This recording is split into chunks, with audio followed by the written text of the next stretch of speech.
तो पुण्यात्माओं, आपको परमात्मा अगर उचित समझेगा तो अवश्य संतान देगा, और ऐसी प्यारी संतान देगा कि वो आपको दुखी नहीं करेगी।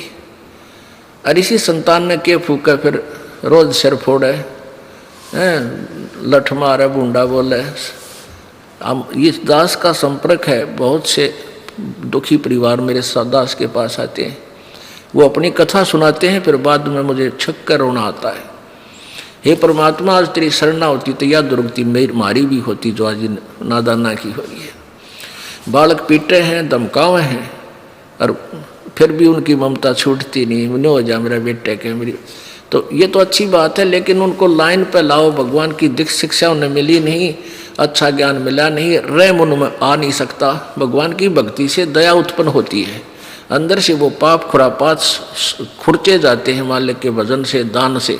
दया धर्म का मूल है, पाप मूल अभिमान, और तुलसी दया ना छोड़ियो जब लगट में प्राण। तो ऐसे परिवर्तन होगा तब तुम सुखी होगे। फिर भी परमात्मा अगर कोई लगा है, अर्ज करता है, धीरे धीरे उस परिवार को भी शरण में ले लेगा, पर दृढ़ता से लगा रहे। छोटी मोटी ठूं ठां तो चलती ही रहती है। तो ऐसे हम परमात्मा यही बताना चाहते हैं कि मालिक एक, अब जैसे कहते हैं, कहावत है, कथा सुना करते हैं हम बालक में, बचपन में, एक बहन का बालक ना थे, और ये समाज इतना काल के दूतों द्वारा इतना भ्रमित कर दिया कि जिसका संतान नहीं उसका जीवन व्यर्थ है, न्यों मान रखे। और संत न्यों कहते हैं, उस जैसा सुखी पृथ्वी पर नहीं, जब वो नाम ले रहा होता है, बिना नाम आड़ा तो वो भी दुखी है, वो भी व्यर्थ है उसका जीवन। यदि सच्चे पूर्ण संत से उसके पास उपदेश है, उसके साथ सुखी पृथ्वी पर नहीं।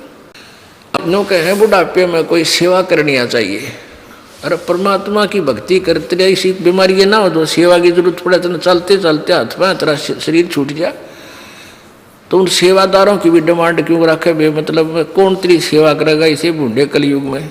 और मान लीजिए किसी के बेटा बेटी पुत्र वधु भागवान आ गई, पिछले संस्कार में कोई दया भाव है उनमें, और आप क्या होगी कैंसर, वो आपको नवा दवा सकते हैं, दवाई दवा सकते हैं, समय पर आपका आहार चाह पानी दे सकते हैं, पर वह चीज कैंसर की तो तन्ने भोगनी पड़ेंगी।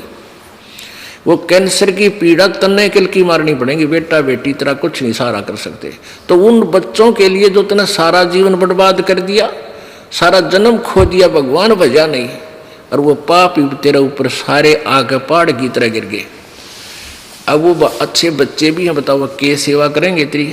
अच्छी आत्मा होंगी, बैठकर रो लेंगे अपने पिता के पास, माँ के पास, कि हमारे माता पिता बहुत दुखी, कैंसर होगी इनके। तो इस प्रकार हमने अपने जीवन में बहुत प्रयत्न करने की आवश्यकता है, और फिर आप भी सुखी, आपके बालका ने भी मालिक के चरणों में लगाओ, सुख हो जाएगा। कुछ कहावत हैं, ये बहुत शिक्षाप्रद होती हैं, लगती हैं उठपटांग सी, तो इनके ऊपर हमने विचार करना चाहिए। अब जो प्रसंग चल रहा है, ये विषय हम बदल रहे हैं। परमात्मा कबीर जी हमें ये सदुपदेश देने आते हैं, यथार्थ ज्ञान देने आते हैं।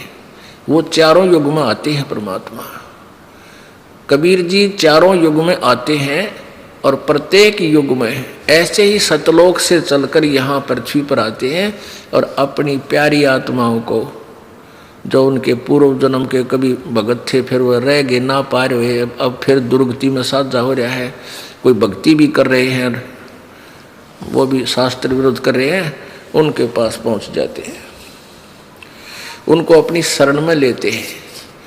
चारों युग में संत पुकारे, कूक कहा हम हेल रे, हीरे माणिक मोती बरसे, ये जग चुगता ढेल रे।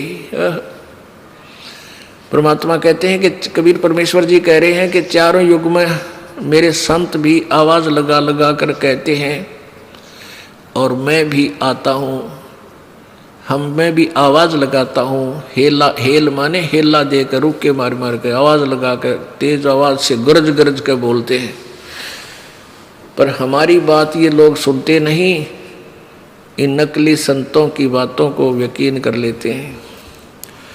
हमारा ज्ञान किने ना सुनिया, पर भी लेन जात है दुनिया। हमारा ज्ञान कोई सुनता कोई नहीं, वो पर भी लेने जा थोड़ा गंगा में नहाने, जोड़ में किधर तालाब में कहे वहाँ पर भी लगेगी। और तरह का जो वही हो, कहते हम जो तत्व ज्ञान बता रहे हैं इसको कोई नहीं सुनता, और पर भी लेने दुनिया जा रेला पर लटक लटक कर, ट्रेनों के ऊपर नीचे लद के, वो तरह का जो वही वो केवल काल प्रेरणा से धक्के जो ना खा रहे हैं, उनके पास यथार्थ ज्ञान ना होने से अपना जीवन व्यर्थ कर रहे हैं। अब परमात्मा हमें चारों युगों में आते हैं और कहते हैं कि तुम जो साधना कर रहे हो ये गलत है, और जो हम बता रहे हैं ये साधना कीजिए। तो हमने उनकी बातों पर यकीन नहीं किया। क्यों नहीं किया? क्योंकि हम अशिक्षित थे और हम ये निर्णय नहीं कर सके कि परमेश्वर जो बात कह रहे हैं ये सही है, ये मंत्र भी सही है, इनका ज्ञान भी श्रेष्ठ है। इसलिए हमने परमात्मा की इन वाणी पर विशेष ध्यान नहीं दिया, और अब हम शिक्षित हैं, अब हम सदग्रंथों से मेल कर लिया हमने कि परमेश्वर जो ज्ञान बता गए कबीर जी वो हमारे सब सदग्रंथों से मेल खाता है। और गीता जी अध्याय नंबर 16 के श्लोक नंबर 23 में कहा कि अर्जुन शास्त्र विधि को त्याग कर जो मनमाना आचरण करते हैं, अपनी मर्जी से साधना करते हैं जो शास्त्र के विरुद्ध है, उनको न तो कोई सिद्धि होती है, ना कोई सुख होता है, ना उनकी कोई गति हो। इसलिए यूजलेस, यानी कोई लाभ नहीं, व्यर्थ।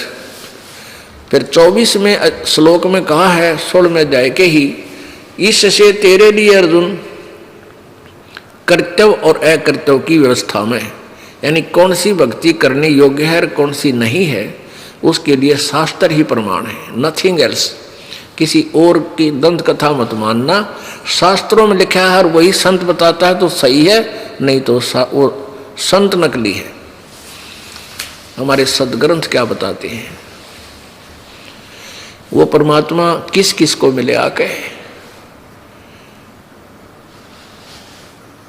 इस कलयुग का इतिहास आपको बताते हैं।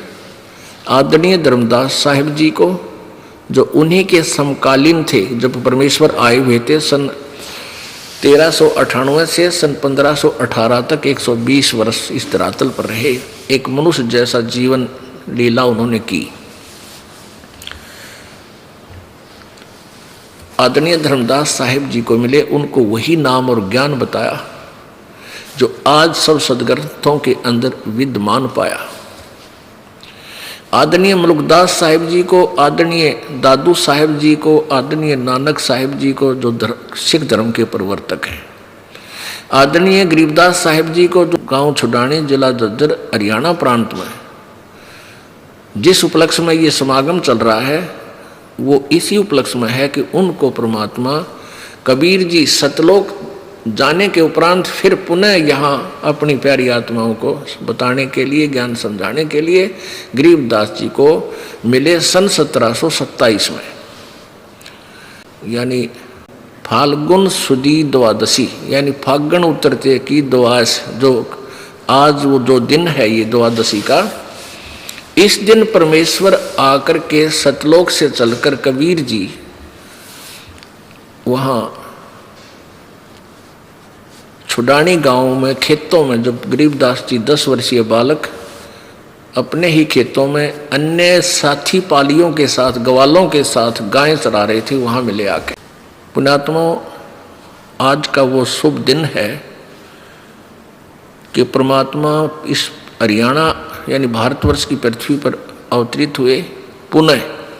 पहले तो भारत की ही पृथ्वी पर थे, जैसे बनारस के अंदर काशी में, फिर वहाँ से अपनी लीला करके अपने जो भगवान क्रिया करता है, भगवान जो सुख देता है, परमात्मा जो के गुण होते हैं वो सारे करके चले गए, वो होते ही हैं। अब जो उस परमात्मा में गुण है वो ऑटोमेटिक ही होंगे। जैसे चीनी, मीठे का गुण है चीनी का, जीभ के लगते मीठी लगेगी, किसी समय चाख लियो, कहीं रखी हो चाहे वह। तो ऐसे ही वो परमात्मा अपनी महिमा अपनी शक्ति वहां दिखाकर चले गए। मुर्दों तक को जीवित किया, कोढ़ियों तक ठीक किया, निसंतानों को संतान दी जिनको आवश्यक समझते थे। अन्यथा परमात्मा ने स्वयं भी, जैसे नीरू और नीमा निसंतान थे, उनको भी दे सकते थे संतान, लेकिन नहीं, उनका कल्याण करना था इसलिए संतान नहीं दी। स्वयं आगे बालक बन के उनके, क्योंकि इंजेक्शन ये काल के दूत इंजेक्शन ऐसा लादे हैं कि वो दुखी हो जाता है जिसका संतान नहीं। एक आवेगी नो कह गया ये बहू का बालक होया, और सासू नो कहना कुछ ना इसका कुछ ना हो, या तो हमारे छोरे का नाश करेगी। ये बुआ बेचारी दुखी हो जा सुन के इस तरह के ये तीर इंजेक्शन लगते हैं। फिर वह किसी ना किसी तरह कोई भी 100 जुगाड़ जोड़ते उसको कितना कुछ बता दे, बेचारी ने सोचे मेरा संतान हो जा। ये रोज के ताने लगे हैं, इन तो पांडा छूटे। अब जैसे ये ज्ञान आपको हो जाएगा, फिर ये संसार में हमारे प्यारी आत्मा बच्चे बेटे जो यहाँ से जाते हैं रहते उसी समाज में है, के नहीं है। फिर कुछ दिन पीछे आ जाएगी कोई रिश्तेदार, वह भी पूछेगी कि बालक होया बहू का, वह फिर सासू ने तो वह श्लोक फिर बोलने। तो एक भूल सी पड़े दूसरा ला जाए, फिर भूल सी पड़े तीसरा और आ जाएगा, यानी उस बेचारी को जीण नहीं दे। तो पुण्यात्मा उस सत्संग सुनने से फिर आप उस आपके ऊपर उनके इंजेक्शन का असर को नहीं हो। परमात्मा चाहेगा तो अवश्य देगा, और आपके फांसी माले गलवावा नहीं, तुम न गलवानी की तो और जाओ गलवा लो अपनी, तो और को छोरे जिंदा वहां से ले लो।